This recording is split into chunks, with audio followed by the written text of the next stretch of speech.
Ouais, donc nous allons continuer avec notre enseignement. On avait parlé sur la repentance et là, nous allons parler sur le pardon des péchés.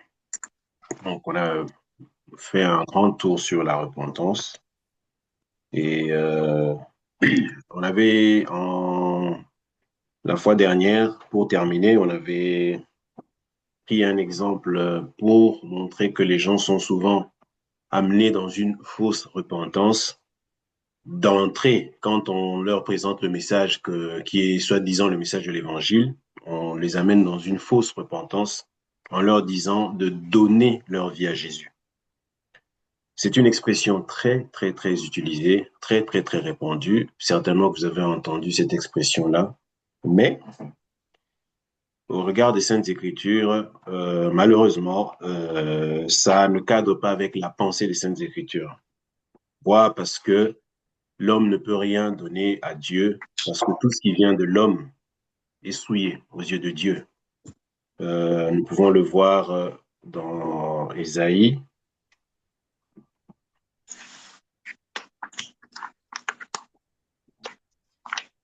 un livre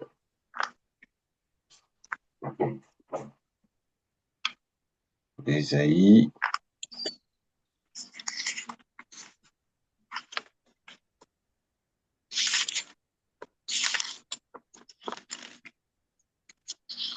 On peut retrouver le verset.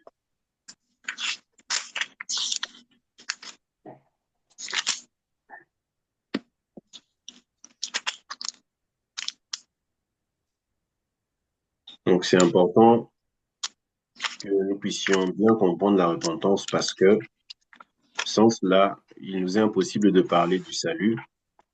Bon, les gens pensent que le fait justement d'avoir donné sa vie, comme l'expression le dit, hein, donner sa vie à Jésus, les gens pensent que c'est ça devenir enfant de Dieu. Mais au regard des Saintes Écritures, nous voyons que ça n'a rien à voir avec la parole de Dieu. Si je peux retrouver le verset, ça va être dans Isaïe. 13, Non, le là verset où, 13. Isaïe combien? Là où il parle de vos actes de justice sont souillés. Ah, Ouais, ça doit être Isaïe 61, si ça me revient. Je crois 64. 64, merci. Merci beaucoup. 64. Je suis pas là. Oui, Non, le 64, verset 5.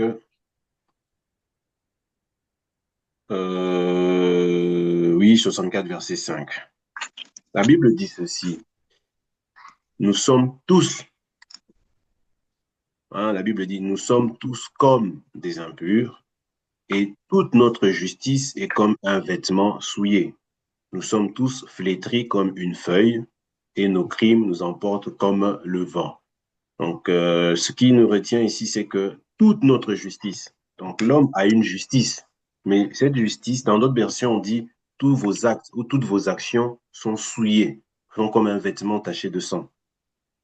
Donc, nous voyons que tout ce que l'homme pense être euh, agréable à offrir à Dieu venant de lui, Dieu considère cela comme étant souillé. Donc, tout simplement pour dire que l'homme ne peut rien offrir à Dieu. Et d'emblée, quand on présente le message religieux comme quoi que voilà, c'est ça le message évangélique, on dit aux gens, oui, repentez-vous, donnez votre vie à Jésus. Et les gens pensent que voilà, le fait que j'ai donné, entre guillemets, ma vie à Jésus, ça y est, je suis enfant de Dieu. Mais l'homme ne peut pas donner sa vie à Jésus, parce que l'homme n'a rien à donner à Jésus. Quand nous lisions dans Éphésiens, allons lire Éphésiens, donc comprenons déjà d'emblée, tout ce qui vient de l'homme est souillé. Déjà, ça c'est un premier point. Donc retenons ça. L'homme ne peut rien offrir parce que tout ce qui vient de lui est souillé. Parce que ça a comme origine, avant le Seigneur, avant d'être en Christ, tout ce que l'homme fait a comme origine, a comme source l'esprit du malin. C'est pour cela, ce que l'homme peut prétendre offrir à Dieu, venant de lui-même, aux yeux de Dieu, c'est souillé. Donc dire offrir sa vie à Jésus n'a aucun sens. Et aussi parce que L'homme ne peut rien offrir parce qu'il est mort. Un mort n'a pas de vie à offrir. Un mort ne peut pas dire qu'il offre quelque chose à Dieu parce qu'il n'a rien à offrir tout simplement parce qu'il est mort. Donc, du coup, dire offrir sa vie à Jésus est une aberration. Ça n'a rien à voir avec les Écritures. Pourtant, le terme est très utilisé. Et d'autres diront, oui, quand on parle de la vie, c'est-à-dire qu'on ne se laisse plus, on se guide plus soi-même, on laisse Dieu nous guider. C'est pas ça. La vie devant Dieu, ce n'est pas le principe du souffle de vie. La vie devant Dieu, c'est lui-même. Dieu est vie. Le Seigneur Jésus-Christ dit, je suis le chemin, la vérité et la vie. Donc, si nous allons dans Éphésiens 2, Éphésiens 2,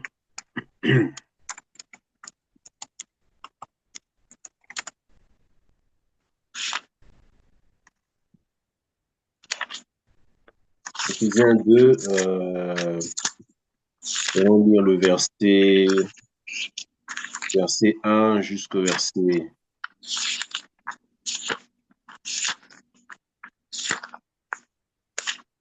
Je lis du verset 1 jusqu'au verset 5. Donc, on voit que, comme on l'a dit, quand on se conforme aux Saintes Écritures, nous voyons que ce qui a été dit, ce qui est utilisé ou ce qui est mis en pratique actuellement n'a rien à voir. Donc, tout ça, je fais un petit résumé pour dire que la repentance doit être bien, bien, bien comprise, bien, bien, bien ancrée dans le cœur parce que c'est vraiment la base pour accéder au pardon de salut et le pardon des péchés. Et le pardon des péchés, c'est cela même le salut.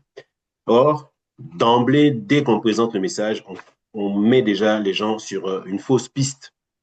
Et du coup, beaucoup sont dans ce mouvement-là, pensant être enfants de Dieu. Malheureusement, ils sont contraires, ils ne sont pas dans la pensée des Saintes Écritures. Et beaucoup diront, oui, nous prions, nous voyons des miracles, nous avons des songes. C'est pas ça être enfant de Dieu. Dieu peut parler même à des païens. C'est pas ça. Dieu peut, quand on dit parler, ça signifie Dieu peut révéler, bon, révéler. Dieu peut montrer certaines choses même aux païens. C'est pas ça le problème. Être enfant de Dieu, c'est une autre chose. Les gens confondent parce que, bon, il m'arrive quand je rêve, ça se concrétise, donc je suis enfant de Dieu. Non. Dieu ne peut pas se contredire lui-même. Pourquoi? Parce que Dieu est dans sa parole. Et Dieu nous montre dans sa parole comment on devient enfant de Dieu. On ne devient pas enfant de Dieu ou bien on n'est pas enfant de Dieu parce que quand on rêve, ça se concrétise. Non, on n'est pas enfant de Dieu parce que je suis né d'une famille chrétienne. Non, on est enfant de Dieu parce qu'on a écouté le message de l'évangile, on a cru à ce message-là. Et ce message nous parle d'abord de la repentance. Donc ici, nous voyons encore une erreur par rapport au fait de dire donner sa vie à Jésus. Quand nous allons dans Éphésiens 2, je lis à partir du premier verset, la Bible dit, vous étiez morts. Donc on voit ici que avant d'être en Christ, Dieu nous considère comme morts. Les hommes sont morts. Les hommes ne reprennent vie que quand ils sont en Christ. Alors, comment dire à un mort de donner sa vie? Ça n'a aucun sens. C'est contraire aux Saintes Écritures. Donc, ici, la Bible confirme, vous étiez morts par vos offenses et par vos péchés. Donc, allez dire à un mort, donne ta vie. Quelle vie? Puisque cette personne n'a pas de vie, elle est morte. C'est pour ça que j'ai dit, si on veut parler du fait de respirer, ce n'est pas ça la vie devant Dieu. Parce que devant Dieu, ici, nous sommes morts. Vous étiez morts par vos offenses et par vos péchés, dans lesquels vous marchiez autrefois, selon le train de ce monde, selon le prince de la puissance de l'air, de l'esprit qui agit maintenant dans les fils de la rébellion. Nous tous aussi, nous étions de leur nombre et nous vivions autrefois selon les convoitises de notre chair, accomplissant les volontés de la chair et de nos pensées, et nous étions par nature des enfants de colère comme les autres. Mais Dieu, qui est riche en miséricorde à cause du grand amour dont il nous a aimés, nous qui étions morts par nos offenses, nous a rendus à la vie. Donc on voit encore ici que nous ne pouvons pas donner notre vie. C'est lui qui nous donne. Parce qu'ici, la Bible dit, il nous a rendus à la vie. Donc, retenons vraiment, vraiment ceci. Quand vous allez parler avec des gens, si vous pouvez, si vous le permettez, une personne qui vient, oh oui, il faut donner sa vie, il faut lui dire, c'est sur quelle base biblique que cette personne affirme le fait de donner sa vie ou utilise cette expression-là. D'autres vont être choqués. Les personnes qui sont choquées, il ne faut pas les brusquer, il ne faut pas aller dans une querelle. Si la personne est disposée, si c'est la grâce de Dieu, la personne peut comprendre. Mais donner sa vie, ce n'est pas biblique. Parce que ici, c'est Dieu qui nous rend la vie, qui nous donne la vie, parce que nous étions morts. Et la Bible dit, nous qui étions morts par nos offenses, il nous a rendus à la vie avec Christ. C'est par grâce que vous êtes sauvés. Donc ici, nous voyons que donner sa vie à Jésus, c'est une fausseté. Ne disons pas, mais alors tous ces gens-là qui utilisent ce terme-là, non, Dieu n'est pas dans tous ces gens-là. Si vous suivez le parcours du Seigneur Jésus-Christ, le ministère du Seigneur Jésus-Christ, le Seigneur Jésus-Christ, quand il parlait, il y avait la foule, mais quand il devait expliquer, il y avait les disciples. Donc une minorité. C'était souvent que le Seigneur évoluait, c'était de cette manière que le Seigneur évoluait souvent. Il y avait ce qu'il disait à la foule, celui qui pouvait comprendre, gloire soit rendue au Seigneur. Mais très souvent, c'est en privé, quand les disciples étaient avec lui en privé, qu'il allait en profondeur, qu'il expliquait les choses. C'est pour ça que le jour où les disciples ont pris la parole, avec le Saint-Esprit, ils avaient compris. Mais la foule était toujours dans le brouillard. Et c'est souvent le cas. Il y a beaucoup de choses qui se disent, la foule est souvent dans un méli-mélo, mais ceux qui ont vraiment compris ne sont pas dans la masse. Alors ne soyons pas impressionnés par ceux qui sont dans la célébrité, parce qu'il y a ça aujourd'hui. Pasteur tel, il va faire un concert, il y aura plein de monde. Ce n'est pas ça, être enfant de Dieu. Ça n'a rien à Dieu. C'est nous qui sommes impressionnés, nous les humains. C'est nous que ça. Ah ouais, il a fait un concert. Vraiment, c'est un homme de Dieu parce que la salle de Bercy était pleine. Dieu n'est pas dans ces choses-là. Dieu n'est pas dans ces choses-là. Dieu est tout simplement dans sa parole. C'est ce que sa parole dit, c'est ça, c'est que Dieu veut. Ce n'est pas le fait d'être dans des concerts. Ces gens-là peuvent jeûner, c'est bien. On va jeûner avant le concert, on va invoquer le Seigneur avant le concert. Tout ça, c'est la religion, c'est ce que les hommes ont mis en place. Mais toutes ces personnes qui sont même dans ces concerts-là, quand on va dans les Écritures, on va voir qu'ils ne comprennent même pas les Écritures. Ils sont dans un, comme les jeunes disent, dans le mood. Ils sont dans une façon d'être. C'est ça ce que le monde présente. Mais Dieu n'est pas dans tout ça. Donc, soyons vraiment sûrs de ce que nous sommes en train de faire. Soyons sûrs de ce que la parole dit. Ne nous laissons pas impressionner par ce que le monde présente.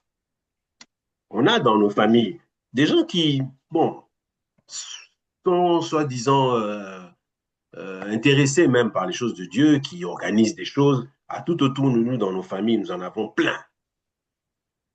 Mais prions pour ces personnes-là, prions que Dieu puisse vraiment les éclairer, ouvrir leurs yeux, parce que c'est vrai, on a cette tendance-là à vouloir parler aux autres, mais c'est pas toujours évident. Dans nos familles, nous avons plein cousins, cousines, qui aussi disent être des enfants de Dieu, mais qui, quand on regarde la parole, ne sont pas dans ce que la parole dit. Ils sont dans dans le mood, dans le move de ce que la religion fait. Le gospel, les concerts, les ceci. Ça, c'est ce que la religion fait, le gospel et toutes ces choses-là. Mais Dieu n'est pas dans ça. Donc voilà, il est très important. La repentance, c'est ça qui est l'entrée même du message, la base même du message de l'évangile, la repentance et le pardon des péchés. Rapidement, un autre verset, et puis nous allons parler du pardon des péchés. Un autre verset dans Jean.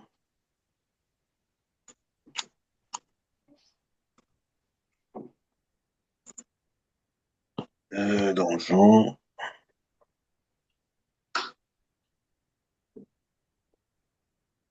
Alors, c'est Jean 10, verset 11.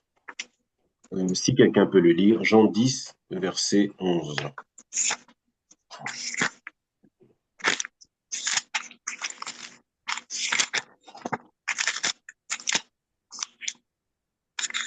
Jean 10, verset 11. Je lis par la grâce de Dieu. Amen. C'est la version 8 secondes. Jean 10, verset 11. Je suis le bon berger. Le bon berger donne sa vie pour ses brebis. Amen. Amen. Alors, vous voyez, la pensée des Écritures est claire. Les Écritures sont simples, hein. C'est le bon berger qui donne sa vie. Alors, d'où est-ce Mhm. qu'on nous dit d'aller donner nos vies? Amen. D'où est-ce qu'on nous dit d'aller donner nos vies? Les Écritures sont claires. C'est le bon berger qui donne sa vie à ses brebis. Ce ne sont pas les brebis qui donnent la vie au berger. Ça n'a pas de sens. Donc, j'insiste beaucoup parce que je sais que c'est ce qui est véhiculé au maximum. Des gens qui, partant d'une bonne intention, mais devant Dieu, ce n'est pas la bonne intention qui compte, c'est la parole qui compte. On voit des gens dans les trains, des jeunes, parce qu'il y a des mouvements des jeunes maintenant, hein. Malheureusement, ces jeunes-là sont dans la religion, dans le gospel, c'est une mode. Il y a des réunions, on voit des marches de chrétiens dans Paris, tout ça, c'est pas mauvais. Mais ça n'a rien à voir avec les Écritures. Si ces choses-là étaient faites conformément à ces Écritures, d'accord. Mais on voit des jeunes marcher, des jeunes chrétiens organiser des grands mouvements où il faut donner sa vie à Jésus. Mais ça, c'est pas comme ça que ça se fait dans les Saintes Écritures. C'est pas comme ça que les apôtres ont fait les choses. Ici, on voit le Seigneur Jésus-Christ, il dit, le bon berger donne sa vie. Mais dans les Écritures, pardon, dans le gospel, dans le mouvement qui prend de l'ampleur, même avec les jeunes partout dans le monde, il faut donner sa vie à Jésus. Mais qui donne la vie alors? Ce sont les gens qui doivent donner la vie ou c'est Jésus? Mais dans les Écritures, on voit que c'est Jésus qui donne sa vie à ses brebis. C'est Jésus qui nous a rendus à la vie, nous qui étions morts. Donc, tout ce qui se fait là, c'est une fausse repentance. Et ces gens-là, prions pour que ces gens-là soient éclairés. Si autour de nous, il y en a qui sont comme ça, ne les condamnons pas, ne les culpabilisons pas, mais essayons de prier pour eux et, si possible, de les amener à comprendre les choses selon la pensée du Seigneur. Donc voilà, nous allons lire 1 Corinthiens. 1 Corinthiens 15.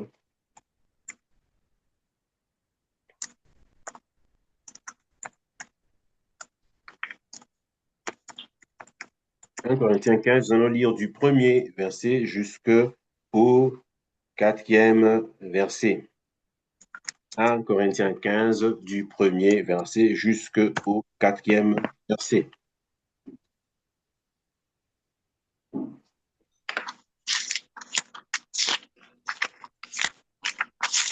Je peux lire Oui, 1 Corinthiens chapitre 15, du premier au quatrième verset. ok, Je lis dans la version français courant. d'accord. Frères, je désire vous rappeler maintenant la bonne nouvelle que je vous ai annoncée, que vous avez reçue et à laquelle vous êtes fermement attachés. Verset 2. C'est par elle que vous êtes sauvés, si vous la retenez telle que je vous l'ai annoncée. Autrement, vous auriez cru inutilement. Au verset 3, Mhm, je je vous ai transmis avant tout cet enseignement que j'ai reçu moi-même.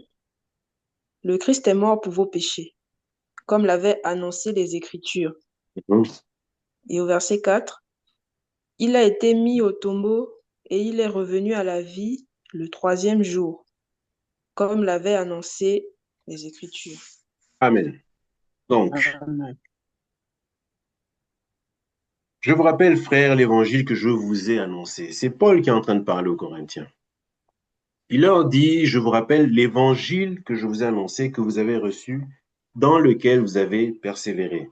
Maintenant, Paul est en train de mettre en lumière cet évangile, hein, dit par lequel vous êtes sauvés, si vous le retenez tel que je vous l'ai annoncé. Donc c'est important, voilà pourquoi on a parlé de la repentance et du pardon des péchés. C'est important de demeurer dans ce que les apôtres ont fait. C'est ce que Paul est en train de nous faire comprendre. Ne faisons pas les choses par sentiment.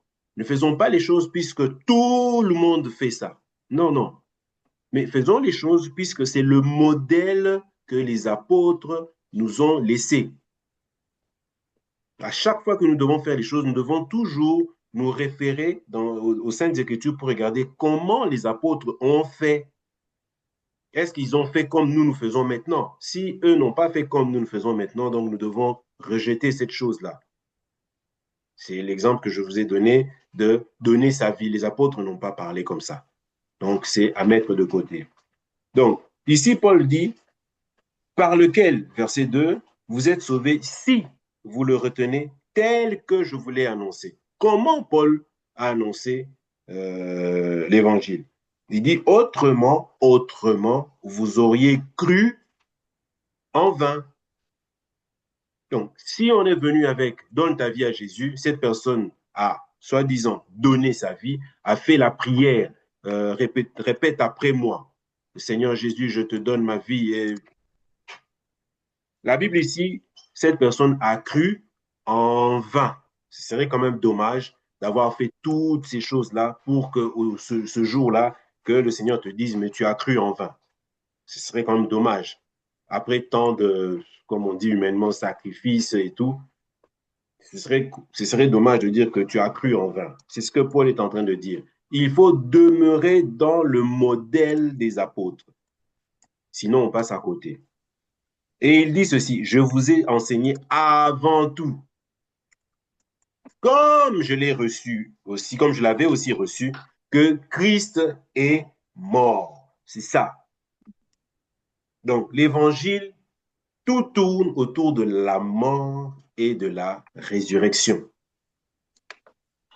Donc, verset 3, je vous ai enseigné avant tout, comme je l'avais aussi reçu, que Christ est mort pour nos péchés.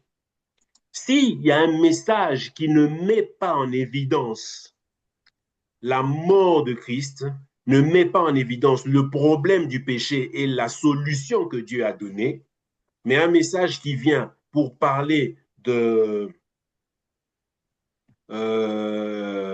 une prospérité matérielle ou bien d'un bien-être social ou des conseils de la vie, les conseils de tous les jours, c'est pas mauvais tout ça. Mais si ce message qui se dit être un message, être l'évangile, ne vient pas mettre en évidence le problème de l'homme, qui est le péché, et la solution que Dieu a donnée, qui est la mort du Seigneur Jésus-Christ, c'est que ce message-là n'est pas de Dieu. Parce que ici, Paul met ça en évidence. Il dit, je l'avais aussi reçu et c'est ce que je vous ai transmis. Christ est mort pour nos péchés. Selon les Écritures, qu'il a été enseveli et qu'il est ressuscité le troisième jour selon les Écritures. Voilà l'évangile. L'évangile ne peut pas aller au-delà de ça. L'évangile ne vient pas parler de l'homme. L'évangile ne vient pas répondre aux besoins sociaux de l'homme. Très, très important. Ça va bousculer beaucoup. L'évangile ne vient pas répondre aux attentes charnelles de l'homme. Non, non, non. L'évangile vient annoncer à l'homme le problème qu'il a avec Dieu, la solution que Dieu a donnée par rapport à ce problème-là. C'est ça l'évangile. Donc, partout où vous allez voir des messages où on vous appelle pour la bénédiction, pour ceux qui veulent se marier parce qu'il y a un esprit de célibat qui les combat, ceux qui ont qui n'arrivent pas à trouver le travail. Non. Dans notre marche, en tant que des enfants de Dieu, on prie pour que le Seigneur nous guide dans notre vie de tous les jours. Ça, c'est pas interdit. Mais dire que le message principal de l'évangile, c'est répondre aux attentes charnelles des hommes sur la terre, c'est faux. Et il y a malheureusement ce message-là qui a pris de l'ampleur et il y a beaucoup de théories, de pratiques qui ont été développées tout simplement parce que ce message-là a pris de l'ampleur. C'est pour ça qu'on va parler, si tu n'évolues pas, c'est parce qu'il y a des liens. Si tu n'évolues pas, c'est parce que il y a des autres, il y a plein de théories et plein de choses qui sont bâties autour de ce message-là, qui vont amener les gens à se concentrer sur beaucoup de choses, mais qui n'ont rien à voir avec l'évangile. Et les gens vont être dans ces choses-là, faire beaucoup de pratiques, mais tout ça, ça n'a rien à voir avec l'évangile.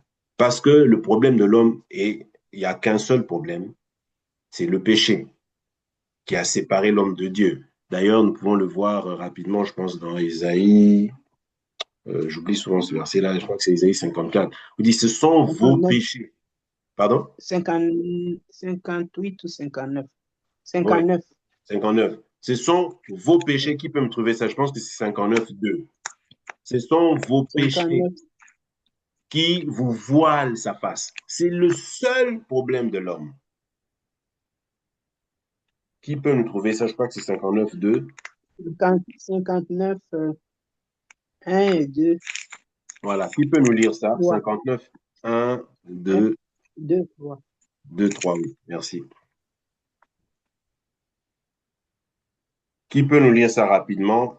Ésaïe, moi je reste sur 1 Corinthiens 15, c'est juste pour que nous puissions avoir réellement la compréhension de ce que nous sommes en train de dire. Ésaïe 59, 1 à 3. Moi, je peux lire. Oui. Alors, Ésaïe 59, 1 à 3. La main du Seigneur n'est pas trop faible pour vous sauver, c'est Mhm, sûr. Il n'est pas trop sourd pour vous entendre. Mais ce sont vos fautes qui mettent une barrière entre vous et votre Dieu. mhm. S'il s'est détourné de vous pour ne plus vous voir ni vous entendre, c'est à cause de vos péchés. Voilà. Donc Vous on voit avez... ici que euh, le problème de l'homme, oui, vas-y, tu as fini? non, il y a le verset 3 encore. Ok. Vous avez du sang sur les mains, vos fautes salissent vos doigts, votre Mhm, bouche dit des mensonges, vos lèvres laissent passer des méchancetés. mhm.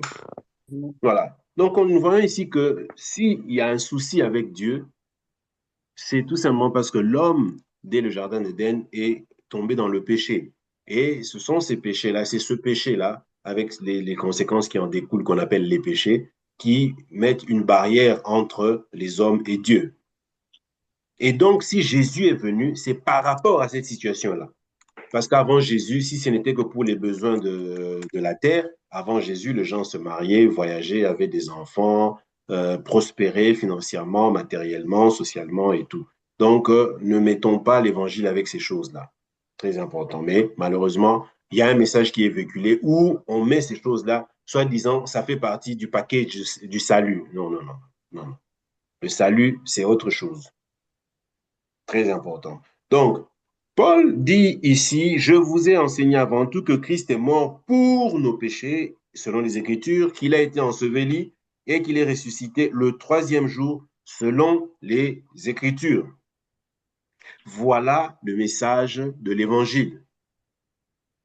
Ce message que Paul est en train de dire, cette mouture que Paul a présentée, c'est ce que nous avons lu, que Jésus avait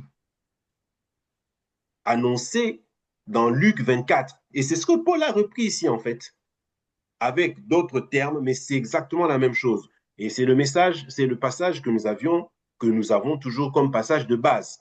Donc ici, nous voyons ce que Jésus avait dit aux disciples d'Emmaüs dans Luc 24. C'est en fait ce que Paul est en train de reprendre ici. C'est la même chose. Donc, Luc 24 nous dit quoi?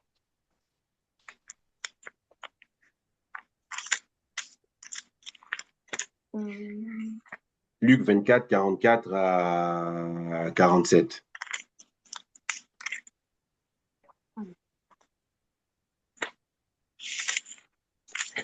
Donc, pourquoi on va lire Luc 24? Parce que pendant que Paul parle ici, chaque fois que Paul est en train de parler, il dit, je vous ai enseigné avant tout, comme je l'avais aussi reçu, parce que Paul a aussi reçu ça, que Christ est mort pour nos péchés selon les Écritures. Et à chaque fois, Paul insiste sur selon les Écritures.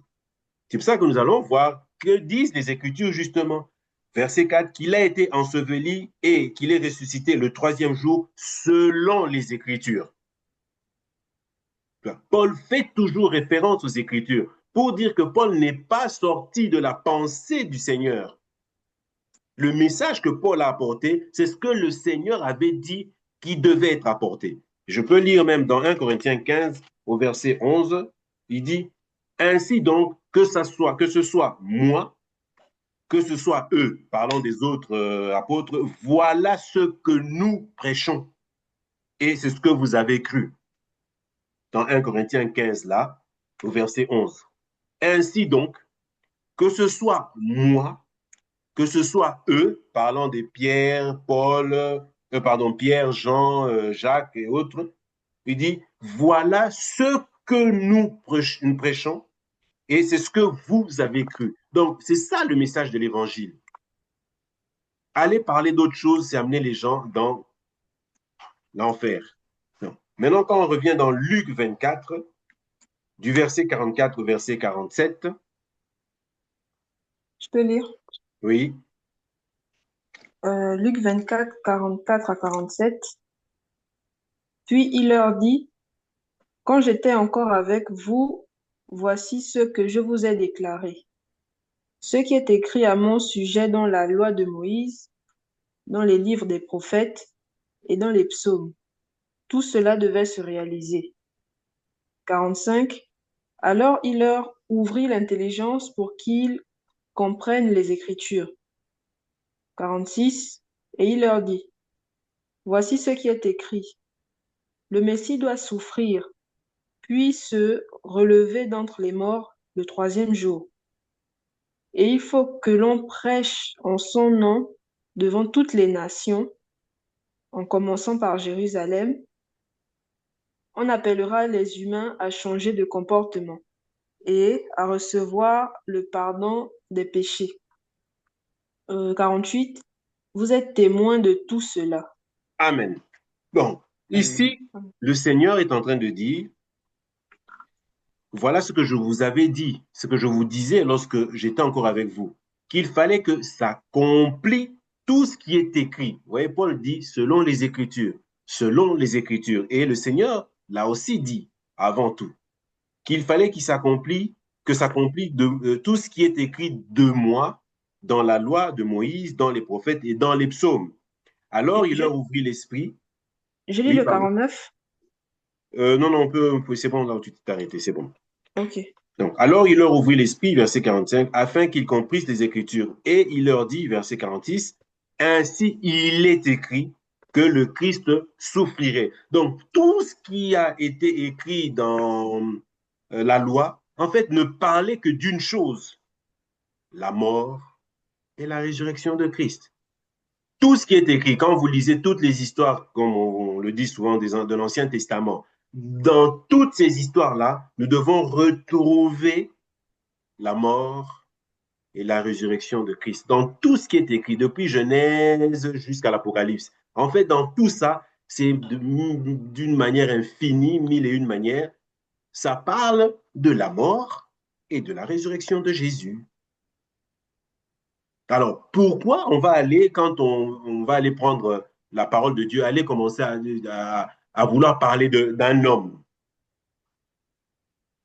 En fait, la parole de Dieu nous parle de l'œuvre de Christ.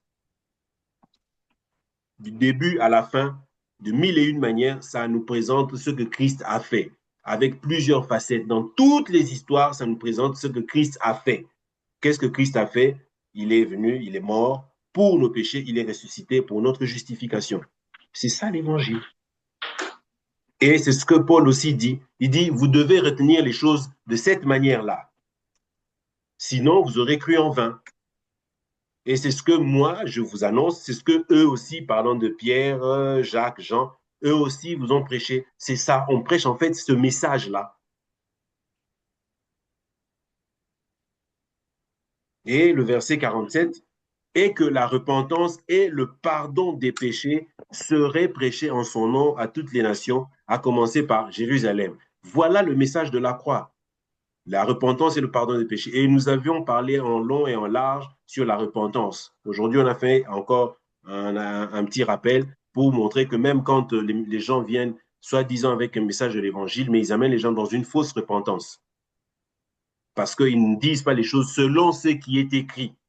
Comme nous avons vu Paul le dire, comme nous avons vu le Seigneur Jésus-Christ lui-même le dire, selon les Écritures, selon qu'il est écrit.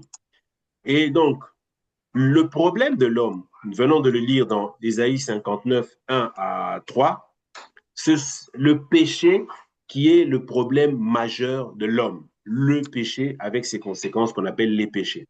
Le problème majeur de l'homme, c'est cela. Et quand nous allons dans les Écritures, nous allons lire dans Matthieu 1, 21.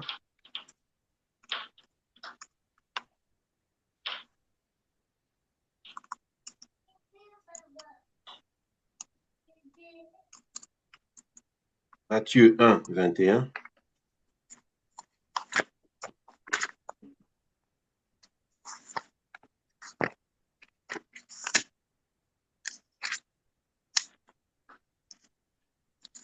Je peux lire, Oui.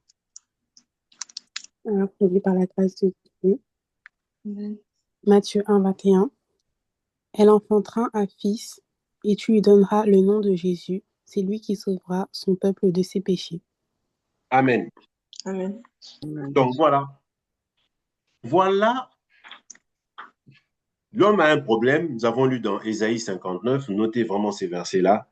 59, 1 à 3. L'homme a un problème qu'il a séparé de Dieu. C'est pour cela d'ailleurs nous avions lu quand on a commencé la réunion, dit vous étiez morts par vos offenses. Donc l'homme a un problème et c'est ce problème-là qui a fait que l'homme soit mort devant Dieu. Et maintenant, Dieu apporte la solution par rapport à ce problème. Parce que l'homme ne pouvait pas apporter la solution par lui-même. Tout ce que l'homme essaye de mettre en place, c'est ce qu'on appelle la religion. Tout ce que l'homme veut apporter comme solution par rapport à son problème envers Dieu, c'est ce qu'on appelle la religion. La religion, c'est pour ça que vous voyez, il y a beaucoup de religions, parce que chaque culture, comment dirais-je, oui, chaque culture, chaque peuple a sa manière de vouloir, de considérer Dieu. C'est pour ça qu'il y a plusieurs religions. Mais la solution que Dieu a apportée, ce n'est pas la religion. La religion, ce sont les hommes qui ont pensé comment se rapprocher de Dieu avec tout ce qu'il y a de culturel, mais plein d'autres choses. Mais la solution que Dieu a apportée par rapport au problème de l'homme, c'est l'évangile. C'est pour ça qu'on ne peut pas lier la mission de Jésus à autre chose. Et ici, nous voyons dans Matthieu 1, 21, la Bible dit, elle enfantera un fils et tu lui donneras le nom de Jésus. C'est lui qui sauvera son peuple de ses péchés. C'est Jésus-Christ qui nous sauve. Voilà la solution de Dieu par rapport au problème de l'homme. La solution de Dieu, c'est quoi? C'est Jésus. Et ici, il dit, il sauvera son peuple de ses péchés. Donc, Jésus-Christ est venu nous sauver par rapport au péché. Donc, si nous disons être sauvé, ça veut dire que le problème du péché est résolu. Si nous disons être sauvés, alors le problème du péché est résolu parce que c'est pour ça que le Seigneur Jésus-Christ est venu. Il est venu pour nous sauver de nos péchés. Mais si nous disons être sauvés et que nous avons encore un problème avec le péché, nous croyons que nous sommes encore pécheurs, ça veut dire que nous ne sommes pas sauvés, ça veut dire que Jésus-Christ n'a pas encore fait ce qu'il fallait faire. Je ne sais pas si on se fait bien comprendre. Puisque Jésus-Christ est venu nous sauver de nos péchés. Donc, si réellement nous sommes sauvés, c'est que Jésus nous a sauvés de nos péchés. Et quand Jésus-Christ nous a sauvés de nos péchés, c'est acquis. On va voir ça avec le temps. C'est acquis, c'est acquis. Ça doit être bien clair. Donc voilà la mission du Seigneur Jésus-Christ. Donc si on dit croire en Jésus, c'est très important, c'est qu'on doit croire qu'il nous a sauvés de nos péchés. Sinon, c'est incohérent avec les Saintes Écritures. Sinon, il y a une certaine incohérence, il y a une certaine contradiction. Si nous croyons au Seigneur Jésus, alors nous devons croire qu'il nous a sauvés de nos péchés. Puisque c'est pour cela qu'il est venu, comme le dit Matthieu 1, 21, elle enfantera un fils, tu lui donneras le nom de Jésus, c'est lui qui sauvera son peuple de ses péchés. Nous allons lire Luc 1, 77. Luc 1, 77. C'est très, très, très important que nous puissions bien comprendre ces choses. Parce que ça détermine la suite.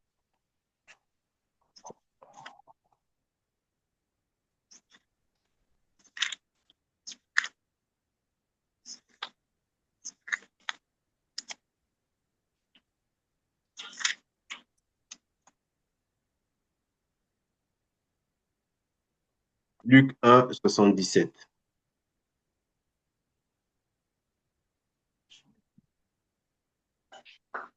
On va commencer à partir du verset...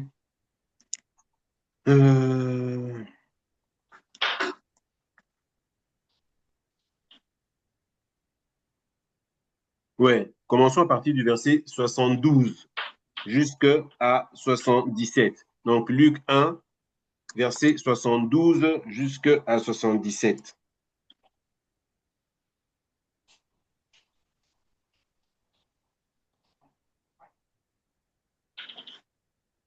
Je peux Oui, lire. oui. Alors, Luc 1, verset 72 au verset 77. Ainsi, Dieu a été bon pour nos ancêtres. Aujourd'hui encore, il se souvient de son alliance sainte. C'est le serment qu'il avait fait à Abraham, notre ancêtre.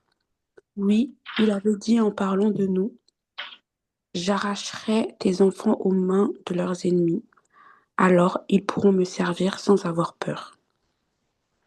Ils pourront être saints et justes devant moi tous les jours de leur vie. » Amen. Zacharie dit encore, « Et toi, mon enfant, on t'appellera prophète du Très-Haut. Tu marcheras devant le Seigneur pour préparer son chemin. Voici ce que tu annonceras à son peuple.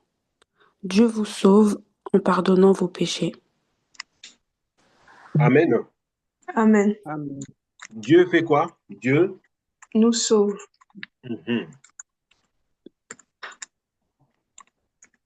Donc le salut, c'est le pardon des péchés. C'est ça. Donc si on n'a pas le pardon des péchés, on n'est pas sauvé. Le salut, je le répète encore, c'est le pardon des péchés. Ce n'est pas le fait d'être dans une église ou assemblée, comme on dit, j'utilise parfois les termes de la religion, tous les jours, être, comme on dit, servir Dieu dans la louange, dans les concerts gospel, dans les jeûnes et prières. Non, non, non, non. Le salut, c'est le pardon des péchés. Je relis dans la version 8 secondes. Luc 1, 72 à 77. C'est ainsi qu'il manifeste sa miséricorde envers nos pères et se souvient de sa sainte alliance, verset 73, selon le serment par lequel il avait juré à Abraham, parlant de Dieu qui avait fait la promesse à Abraham, notre père, de nous permettre, après que nous serions délivrés de la main de nos ennemis, de le servir sans crainte, en marchant devant lui dans la sainteté et dans la justice tous les jours. C'est très fort. C'est très fort. En marchant devant lui dans la sainteté et dans la justice tous les jours de notre vie. Donc, quand on est sauvé, quand on a reçu le pardon des péchés, nous sommes saints tous les jours. Nous servons Dieu dans la sainteté. On va un peu entrer en détail plus tard. Donc, en fait, ce que nous devons retenir ici, quand Dieu dit que nous marcherons dans la sainteté, ne regardons pas à nous-mêmes. C'est ça. Oui. Parce que quand nous regardons à nous-mêmes, nous-mêmes en tant qu'humains, nous ne nous voyons pas saints. Pourquoi? Parce qu'il nous arrive toujours, et tous les jours d'ailleurs, de faire des choses qui ne sont pas bien selon la loi. Selon la loi, je dis bien. Mais puisque Dieu nous dit, puisque Dieu m'a dit que je te considère comme saint, moi, c'est ce que moi je retiens. C'est ce qu'il faut retenir. Je ne sais pas si on se comprend. Amen. C'est cela la foi. Donc, je ne suis pas saint puisque je ne fais plus de bêtises. Non, non, non, non, non, non, non, non, non, non, non. Parce que souvent, les religieux ont ce problème. Quand on dit aux religieux, mais nous sommes saints, moi je suis juste, ah non, vous êtes des orgueilleux. Non, non, je ne suis pas juste parce que je suis parfait selon la loi. Je suis juste parce que Dieu m'a dit, je suis juste. Juste. Voilà la différence. Si je dois regarder les choses selon la loi, bien entendu que je fais des bêtises. Tous les jours d'ailleurs. Mais si je dois regarder les choses selon la grâce, Dieu m'a dit, je suis juste un point, un trait, je suis juste. C'est tout.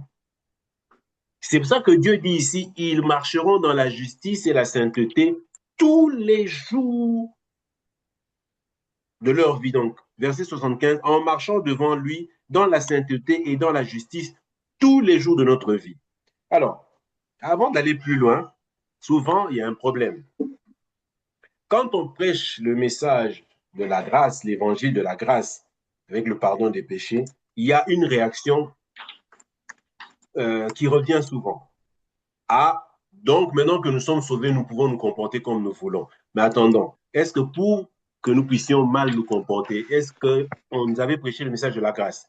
L'homme s'est toujours mal comporté. Ce n'est pas une excuse de dire, oui, maintenant que nous sommes sauvés, donc ça veut dire, quand vous parlez que nous avons le pardon des péchés, donc nous pouvons vivre comme nous voulons. Vous vivez déjà comme vous voulez. Donc ne cherchons pas une excuse pour dire que oui, le pardon des péchés veut dire que maintenant on fait ce qu'on veut. C'est faux. C'est faux. C'est tout simplement que l'homme pensait avoir un peu de bien en lui. En réalité, même avant le message du pardon des péchés, l'homme a toujours été impur devant Dieu. Je ne sais pas si on se fait comprendre. Parce que très souvent, les religieux sont des hypocrites. Ce sont les pharisiens. Je prends l'exemple d'une histoire que nous connaissons, d'un récit que nous connaissons tous, la femme prise en flagrant délit d'adultère. Voilà le comportement des religieux. Les religieux veulent faire croire qu'ils font des efforts pour être saints. Ça veut dire qu'ils font tout pour ne plus faire ceci, pour ne plus faire ça. Ça veut dire qu'ils essayent vraiment de ne plus pécher. C'est très bien, ok. Et pour ce faire, qu'est-ce que les religieux ont fait? Quand je dis les religieux, je fais même allusion aux pharisiens. Qu'est-ce qu'ils ont fait pour montrer que eux, vraiment, eux ne font plus rien de mal, ils prient, ils jeûnent, ils évitent le péché. C'est très bien. Ils vont prendre une femme en flagrant délit d'adultère, l'amener devant le Seigneur Jésus-Christ pour l'accuser. En accusant cette femme, qu'est-ce que les religieux passent comme message? Cette femme vit comme elle veut. Elle est mauvaise. Elle pêche. C'est pour ça que nous l'accusons devant toi, le Seigneur. Qu'est-ce que le Seigneur Jésus-Christ a fait? Souvenons-nous. Pour leur montrer qu'ils sont hypocrites, et c'est ça les religieux sont des hypocrites, des grands hypocrites. Il dit, non, il n'y a pas de souci, vous vivez très bien, vous évitez le péché, vous marchez comme ils disent dans la sanctification. Il n'y a pas de souci, prenez celui qui n'a jamais péché, celui qui n'a pas de péché, qu'il prenne la pierre et lance contre cette femme-là. La Bible nous dit, tous un à un se sont retirés parce que leur conscience leur a parlé. Donc, si Jésus avait dit, OK, d'accord, lapidé là, ils allaient rester dans leur hypocrisie. Mais maintenant, Jésus, qu'est-ce qu'il a fait? Il a juste ressorti leur hypocrisie pour dire que vous n'êtes pas différent de cette femme. La preuve, quand il leur a dit que celui qui n'a pas de péché prenne la première pierre et jette, tous se sont retirés. Donc, pour dire que les religieux cherchent un prétexte pour faire croire que ils sont clean. C'est faux. Et le problème aussi des religieux, c'est pour ça que je dis qu'ils sont hypocrites, ils font des actes, ils ont une attitude devant les gens. Devant les gens, les religieux aiment paraître comme étant nickel, comme étant clean. C'est pour cela, quand ils sont venus avec la femme adultère, ils l'ont mise en avant pour montrer qu'elle, elle est mauvaise. Elle pêche. Nous ne pêchons pas. Mais quand Jésus ressort leur hypocrisie, ils se sont vus découverts, ils se sont retirés. C'est exactement comme ça. Les religieux jusqu'aujourd'hui veulent paraître comme étant ceux qui ne pêchent pas ou qui pêchent le moins possible. Mais en réalité, devant Dieu, tous les hommes sont des pécheurs, sans exception. Et c'est pour cela, pour le salut, Dieu n'attend pas que ce soit l'homme qui fasse un effort pour être sauvé. Dieu de lui-même, il donne à qui il veut la grâce du pardon des péchés. C'est pour cela que personne ne peut dire aujourd'hui que oui, je suis sauvé parce que j'ai donné ma vie. Non, parce que j'ai fait ceci. Déjà que tu n'as pas de vie à donner. Et de deux, aucun homme ne peut être juste devant Dieu par ses efforts. La justice de Dieu, Dieu nous l'accorde vraiment cadeau. Voilà. C'est cadeau, comme disent les Ivoiriens. C'est cadeau. Il nous demande de croire tout simplement à ce qu'il a fait pour nous au travers de Christ. Donc, c'est très important de comprendre ça. Et ici, donc, quand le Seigneur dit, je reviens au verset 75, en marchant devant lui dans la sainteté et dans la justice tous les jours de notre vie. Donc, nous sommes saints une fois que nous avons reçu le pardon des péchés. Saints, définitivement. Verset 76, et toi, petit enfant, tu seras appelé prophète du Très-Haut, car tu marcheras devant la face du Seigneur pour préparer ses voies. Là, on est en train de faire allusion à Jean-Baptiste. Voilà. Jean-Baptiste. Donc, et toi, petit enfant, tu seras appelé prophète du Très-Haut, car tu marcheras devant la face du Seigneur pour préparer ses voies. C'est Jean-Baptiste qui est venu, qui a commencé à parler déjà de la repentance pour préparer la voie du Seigneur. Verset 77, afin de donner à son peuple la connaissance du salut par le pardon des péchés. Donc, la connaissance du salut, c'est le pardon des péchés. Le pardon des péchés, c'est cela le salut. Si on croit au Seigneur Jésus-Christ, nous devons croire que le Seigneur Jésus-Christ nous a pardonné de tous nos péchés, sans exception. Autrement dit, nous n'avons plus de péché. Parce que si nous croyons que nous avons encore le péché, Jésus-Christ dit, si vous ne croyez pas ce que je suis, vous mourrez dans vos péchés. Or, croire que le Seigneur Jésus-Christ est Seigneur, c'est croire qu'il nous a accordé le pardon des péchés. Parce que de nous-mêmes, nous sommes totalement condamnés. C'est cela la repentance. La repentance, c'est comprendre que nous sommes totalement condamnés, que nous n'avons rien, que nous ne pouvons rien faire pour plaire à Dieu. Et le pardon des péchés, c'est croire que dans cet état-là, Dieu nous a accordé le pardon des péchés gratuitement. Donc aujourd'hui, on va s'arrêter là. Nous avons vu que le grand problème de l'homme, c'est le péché. Et que l'homme ne peut pas résoudre ce problème-là par lui-même. Quand il essaye de le résoudre, c'est ce qu'il met en place. Ce qu'il met en place, ça s'appelle la religion. Et le Seigneur Jésus-Christ et Dieu lui-même a pourvu à ce problème-là, il a réglé ce problème-là, il a donné la solution, c'est l'évangile.